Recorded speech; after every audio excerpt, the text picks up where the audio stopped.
Hello and welcome to the Spring Board Algebra 2 Lesson 31-1 Part 2 tutorial video. My name is Mr. Yeselyurt, and in this one we're going to be talking about converting to radians. So the first thing that we are starting here with is that 2 pi radians is equal to 360 degrees. And this is because when we have a circle, 2 pi goes all the way around, 2 pi radians. And this is also 360 degrees, as you know, so they're equal. Now, what we want to do is simplify this a little bit. So if I divide both sides by 2, I'll get a slightly simpler looking one, which is our relationship, which is pi radians is equal to 180 degrees. So there's also a formula to convert degrees, an angle in degrees to radians, and I'm going to write that down now. So the formula is that x degrees times pi radians over 180 degrees is going to give you the angle x in radians. Now the number here, x degrees, and the number here, x radians, are going to be different. But the x just symbolizes that you plug in the x in degrees, multiply it with this conversion factor, and then you'll get that angle x, whatever it is, in radians. So I should note that this factor right here is equal to 1, because they're equal, right, from this statement right here.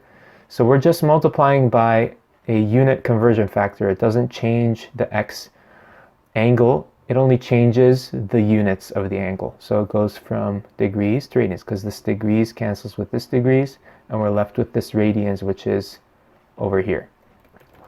Okay, so let's do an example. And the example I have prepared for you is we're going to convert some common angle measures from degrees to radians. So the first one on the list, so let me show you the whole list. We have angles like 0 degrees, 30, 45, 60. The list goes on down to 90, 120, 135, 150, 180. And don't worry, this is going to go pretty quickly. It's not going to be taking forever. We're going to go through it pretty quickly. And the reason why is we already have that formula. X times pi radian over 180 is equal to x in radians. So literally all I have to do is take this 0 degrees, multiply it with pi radians, and get the x in radians, which is 0. So the answer is 0 radians for that one. Pretty obvious. For this one is 30 degrees times pi radians over 180. Now we get 30 over 180 times pi, and 30 over 180 is 1/6, so we get pi over 6. And don't forget the units, radians. So for the next one is 45 times pi over 180. So we're going to get 45 over 180 times pi. And I'm writing it over 180 first because I want to find what that fraction is. 45 over 180 is 1 over 4. So we get 1 over 4 times pi, which is pi over 4 radians. So I'm going to let you do the rest of them on your own.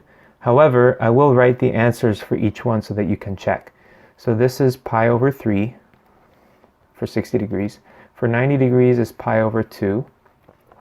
For 120 degrees it's 2 pi over 3. And for 135 degrees it's 3 pi over 4. Oh yeah, I better write radians next to all of this so that we don't get confused. And then 150 degrees is 5 pi over 6. And 180 degrees is just pi radians, because the 180 degrees and 180 degrees cancel out completely. So if any of these are, you're kind of wondering like, how did we get that? Go back and see if you can get it using the method we did here. So at this point in the video, you can pause it and try it on your own. So after you've had a chance to try it, I'm going to show you like how to do the one for 120 degrees and 135 and 150. I'm going to go over those really briefly right now. So the way we get this 2 pi over 3 is we do 120 over 180 times pi. Now, if I divide both of these by 60, I get 2 pi over 3, because 180 is 3 times 60. So let me actually write it this way. It's 2 times 60 over 3 times 60 times pi. The 60s cancel out. I end up getting 2 pi over 3. That's how I get that. And then for this one, the way I got 3 pi over 4 was 135 over 180 is times pi. If I factor out the 45, that's going to be 3 times 45 over 4 times 45 times pi. The 45s cancel out. I get 3 pi over 4. Again, don't forget that these are in radians. And then lastly, for this one, for 150 degrees, the way that I got it was 150 over 180. And then I can factor out the 30, so that's going to be 5 times 30 over 6 times 30 times pi. So the 30s cancel out, and I get 5 pi over 6. So you may have gotten it in a similar or different way, depending on how you factored stuff out and simplified, but I just wanted to show you how I got them. Okay, so with that, keep your eyes peeled for the next video on lesson 31-2, and looking forward to seeing you there. Thanks.